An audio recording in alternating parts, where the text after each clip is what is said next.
Mateus 26, a partir do 36, que diz: Então chegou Jesus com eles a um lugar chamado Getsemane e disse aos seus discípulos: Assentai-vos aqui enquanto eu vou além orar. E levando consigo Pedro e os 2 filhos de Zebedeu, começou a entristecer-se e a angustiar-se muito. Então lhes disse: A minha alma está cheia de tristeza até a morte. Ficai aqui e vigiai comigo. E indo um pouco adiante, prostrou-se sobre o seu rosto e orando dizia: Meu Pai, se é possível, passa de mim este cálice. Todavia não seja como eu quero, mas como tu queres. E voltando para os seus discípulos, os achou adormecidos e disse a Pedro: Então nem uma hora pudeste vigiar comigo? Vigiai e orai, para que não entreis em tentação. Na verdade, o espírito está pronto, mas a carne é fraca. Pai, muito obrigado pela leitura da tua palavra. Coloque essa palavra em nossos corações, em nome de Jesus. Amém. Nós encontramos esse texto falando, essa passagem falando sobre um momento em que Jesus esteve buscando a presença do Pai, em que Jesus esteve em oração. A oração é, antes de tudo, o elemento vital para as nossas almas, para os nossos espíritos, é o elemento indispensável para que o poder de Deus venha sobre nossas vidas, é indispensável para que as nossas vidas sejam mudadas e moldadas de acordo com a vontade do Senhor. E nós encontramos a palavra de Deus dizendo que Jesus, em alguns lugares, a palavra de Deus afirmando que Jesus tinha o hábito de orar, sair para orar, sair para conversar com Deus. Ora, Jesus, enquanto Deus, ele não tinha necessidade de falar consigo, de falar com o Pai, de falar com uma das pessoas da Trindade ou da Triunidade. Mas não podemos esquecer que Jesus também foi homem. A Bíblia diz, através de João, ele diz que o Verbo tornou-se carne, o Verbo habitou entre nós, o Verbo tomou a forma humana. Esse Verbo que desde o princípio, segundo a descrição de João, no princípio era o Verbo estava com Deus e o Verbo era Deus. Esse Verbo se humanizou, essa palavra se humanizou, e essa palavra se tornou homem, assim como nós somos homens, com uma grande diferença.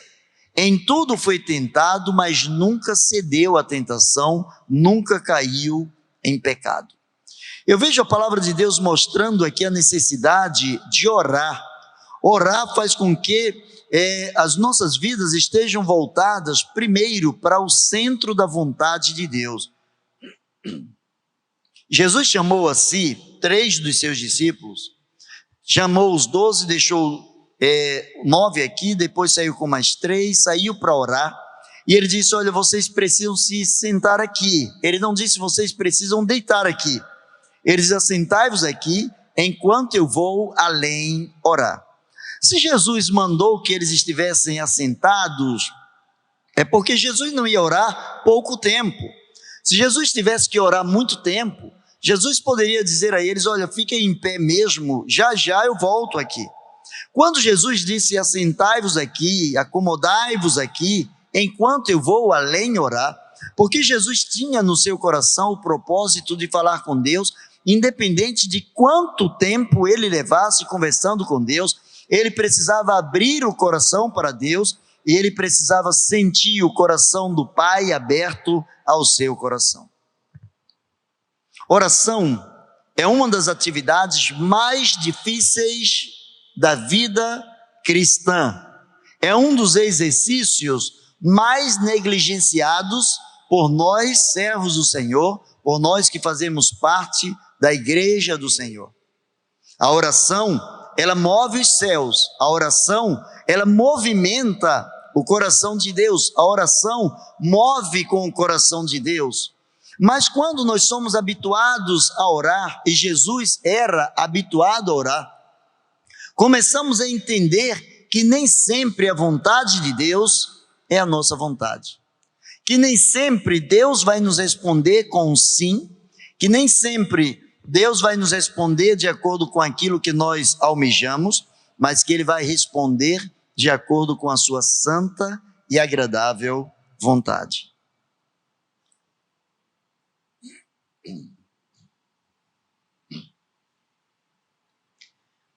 A palavra do Senhor diz que Jesus, chamando esses três, disse: olha, vocês vão ficar aqui enquanto eu vou ali orar.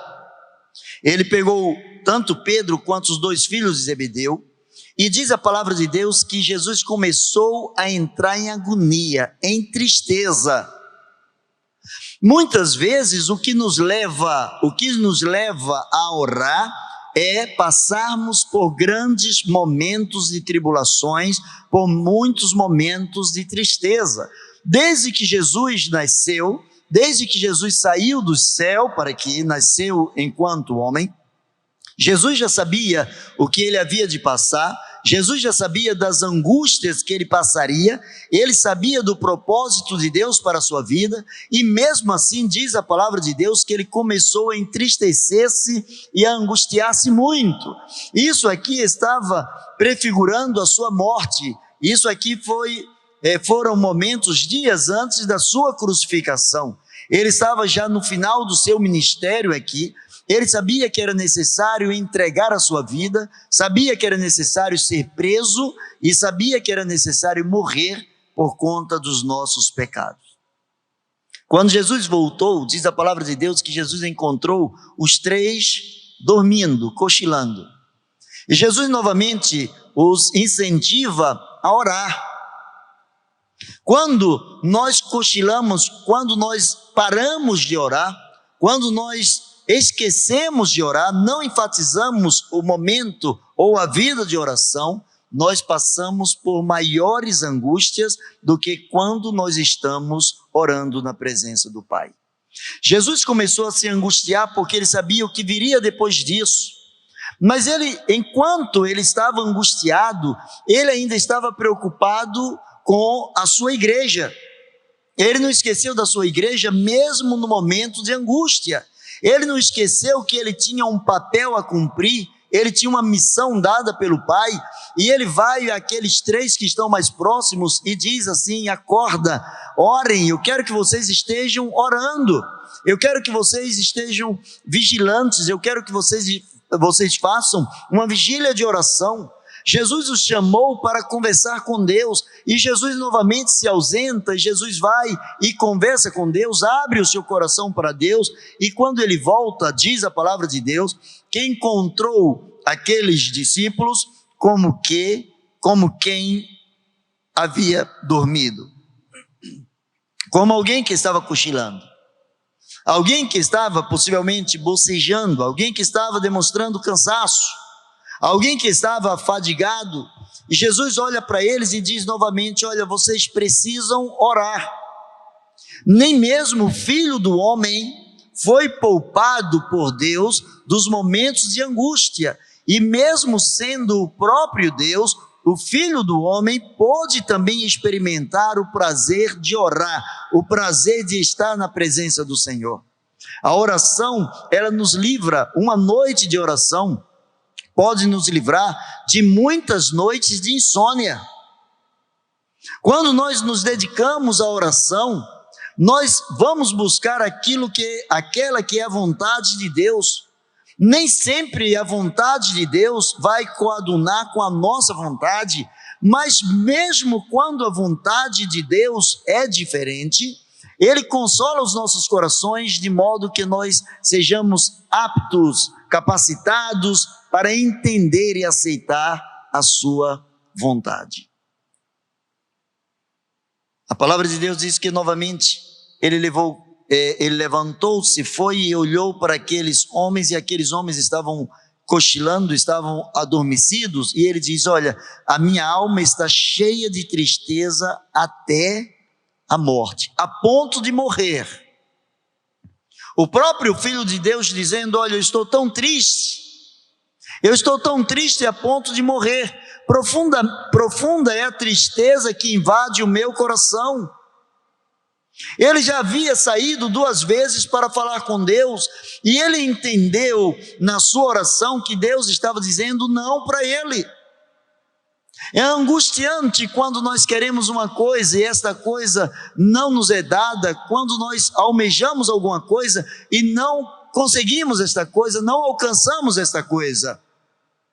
Às vezes são propósitos na vida, são sonhos na vida, são situações que queremos resolver e nem sempre nós conseguimos resolver, e como é desastroso quando nós queremos alguma coisa e nos deparamos exatamente com o seu oposto, com a situação exatamente contrária.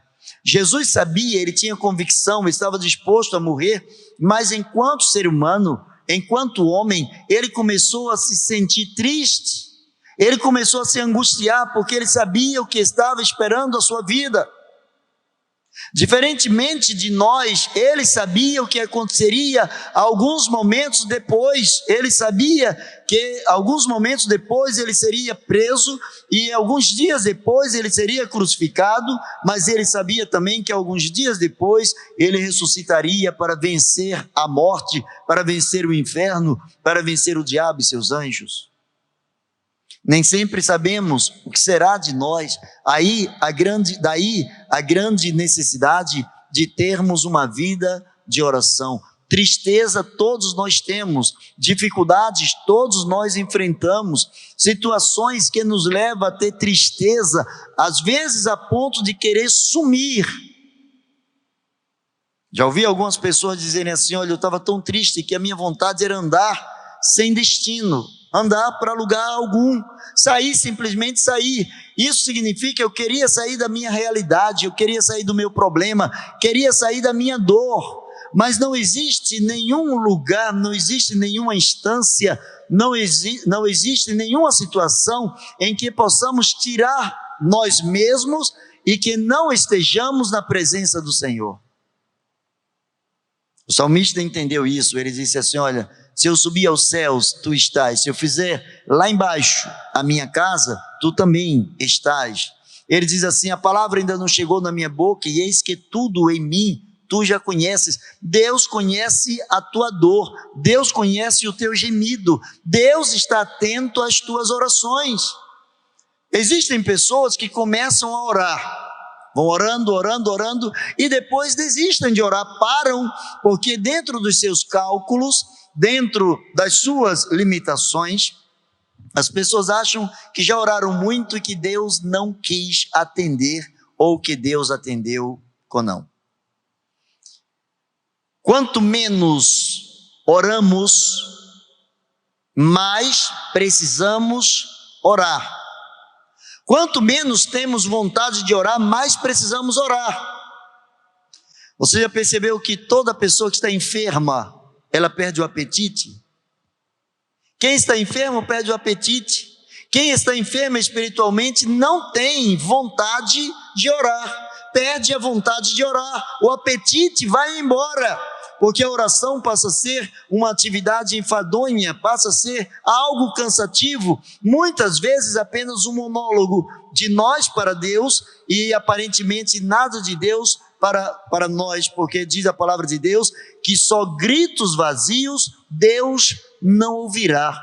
Jó entendeu isso e escreveu lá no seu livro, capítulo 35, diz: só gritos vazios Deus não ouvirá, nem atentará para eles o Todo-Poderoso. Deus não atenta para gritos vazios, e gritos vazios são orações sem fé, orações sem a plena convicção de que Deus está ouvindo. Se Deus vai me responder de modo que eu ache que é sim, ou de modo que eu ache que é não, Deus não está obrigado a fazer o que eu quero, mas Deus não despreza a minha oração. Há uma música que sempre cantamos: oração é alimento, né? Deus não despreza a oração, oração é alimento. Quanto mais nós oramos, mais nós alegramos o coração de Deus e mais Ele conforta os nossos corações. Diz a palavra de Deus que quando Ele falou para os seus discípulos: olha, a minha alma está cheia de tristeza, quase a ponto de morrer, fiquem aqui e vigiem comigo. Interessante que no primeiro momento, Jesus diz, olha, fiquem aqui, que eu vou adiante orar. Aí Jesus volta, eles estão dormindo, Jesus os repreende e diz, vocês precisam orar, continuem orando aqui. Jesus sai, vai orar, Jesus volta, eles estão ainda dormindo. Aí Jesus diz assim, olha, eu estou tão triste, estou a ponto de morrer, e vocês estão dormindo. Quando a igreja dorme, quando a igreja deixa de orar, a igreja perde o melhor de Deus para a sua realidade, o melhor de Deus para a sua história.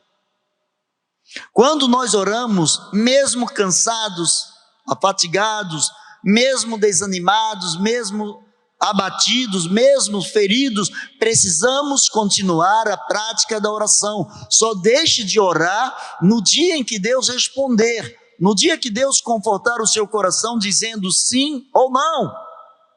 E depois disso, volte a orar, agradecendo a Deus, porque a oração nos une à presença de Deus. A oração faz com que entendamos os propósitos de Deus para as nossas vidas.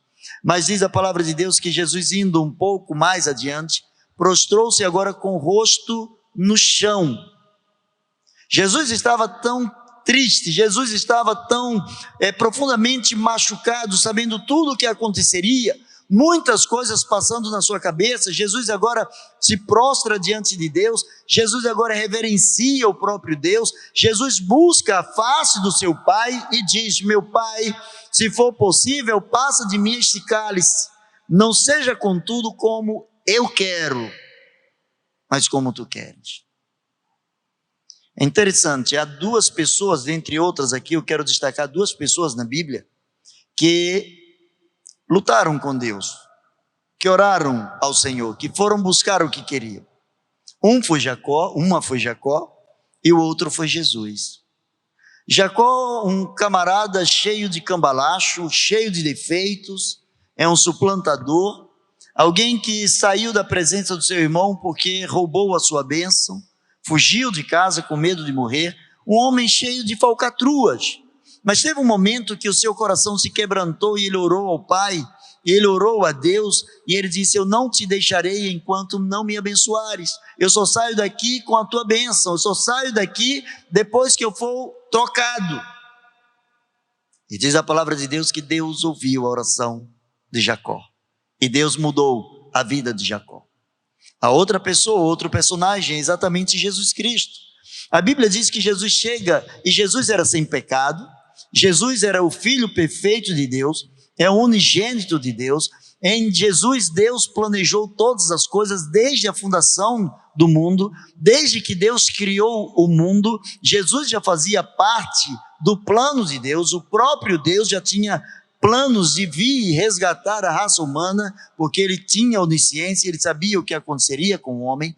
Este homem, esse Deus homem, esse Filho de Deus, Jesus Cristo, ele ora ao Pai dizendo, Pai, se for possível, passa de mim este cálice. E Deus disse não para Jesus. Para Jacó, Deus disse sim. Para Jesus, Deus disse não.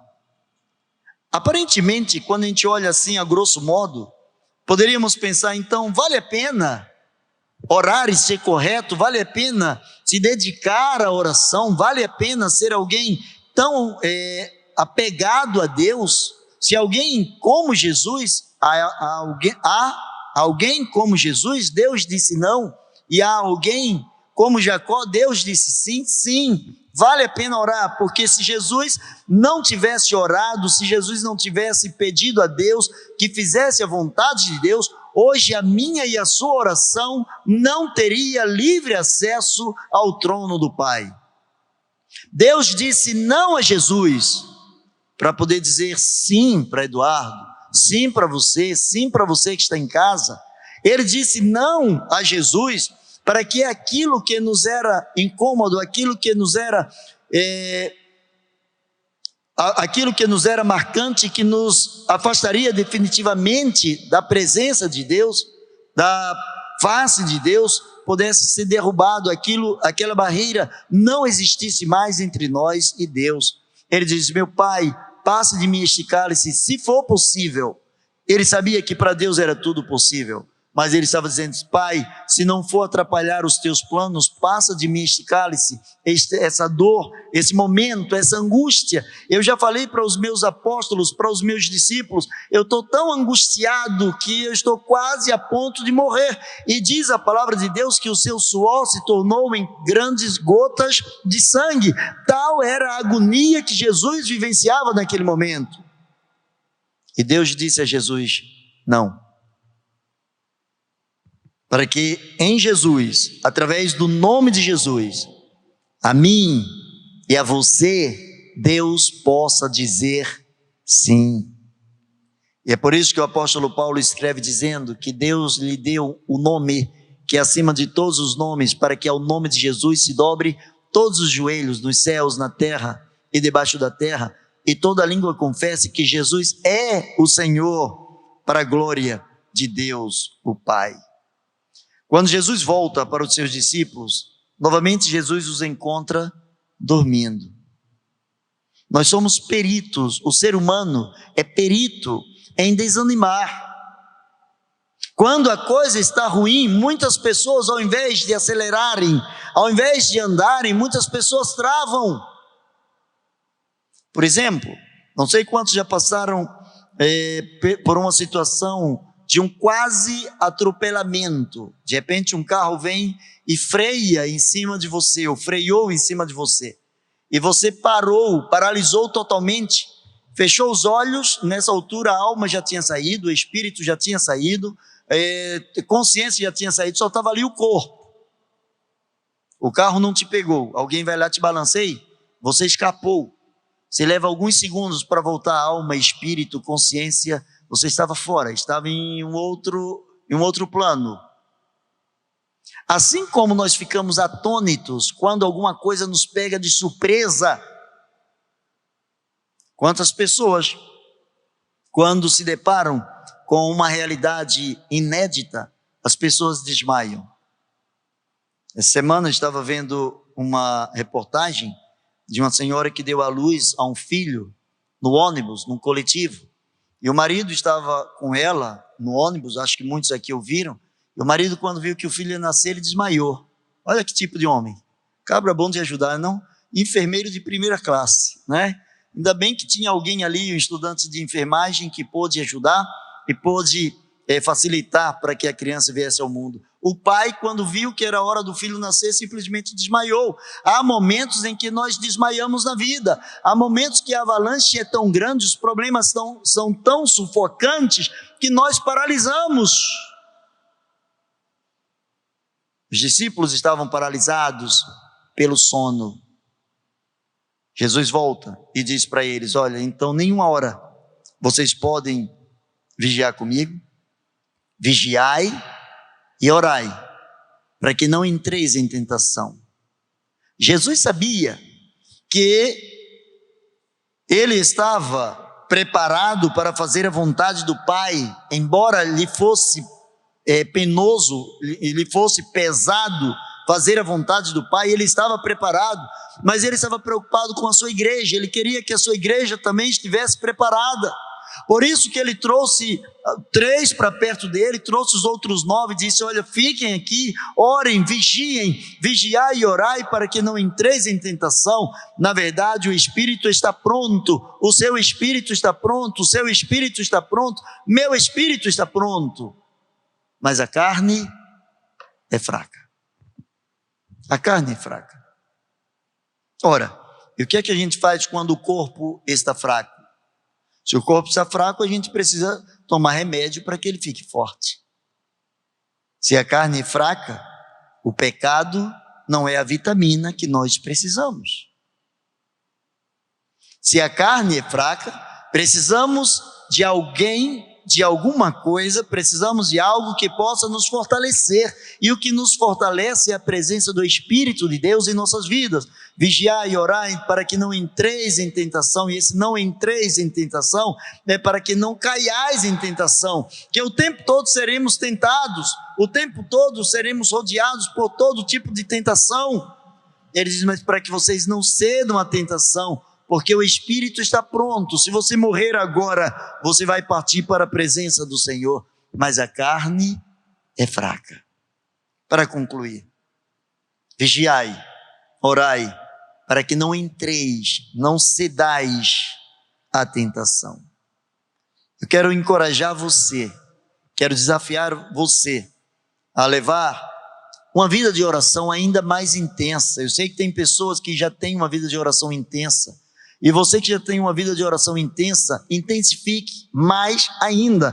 Você que ainda não tem uma vida intensa, saia de uma vida de calmaria de orações para uma vida intensa de orações. A palavra de Deus diz lá, no último capítulo da Bíblia, em Apocalipse 22, ele diz assim: quem é limpo, limpe-se mais ainda. Quem é sujo, suje-se mais ainda. Quem é puro, purifique-se mais ainda. Ou seja, o último capítulo da Bíblia. Se no último capítulo da Bíblia, até aí a Bíblia não fez efeito nenhum na sua vida, intensifique aquilo que você tem. Se você é um cristão, intensifique-se muito mais como um cristão. Se você é apenas um amigo do Evangelho, seja muito mais um amigo do Evangelho. Se você é um incrédulo, chegou no último capítulo, até aí a palavra de Deus não fez transformação na sua vida, então continue sem essa transformação, porque o seu coração estará entenebrecido, endurecido. Mas para concluir, vigiai e orai, para que não entreis em tentação. Na verdade, o seu espírito, porque o Espírito de Deus mora dentro de você. O teu espírito, querido irmão, está pronto, mas a minha carne, a tua carne é fraca. Não podemos confiar na carne. Por isso precisamos da graça e da misericórdia do Senhor Jesus. Vamos orar, abaixa a sua cabeça, por favor, no nome de Jesus. Pai bendito, Deus infinita, graça e misericórdia. Em nome de Jesus, meu Deus, dá-nos a orientação do teu Santo Espírito. Enche-nos com a tua presença, Senhor. Pai, em nome de Jesus, nós queremos pedir que vivifiques o nosso espírito. Ó Deus, toma as nossas vidas em tuas mãos. Leva-nos, ó Deus, cada vez para mais perto da tua vontade. Senhor, dá-nos fome e sede da tua vontade e sacia-nos, ó Deus. Leva-nos, ó Deus, a ter uma vida intensa de oração. Realiza os teus planos em nossas vidas. Assim suplicamos no nome de Jesus. Amém e amém. Deus abençoe você.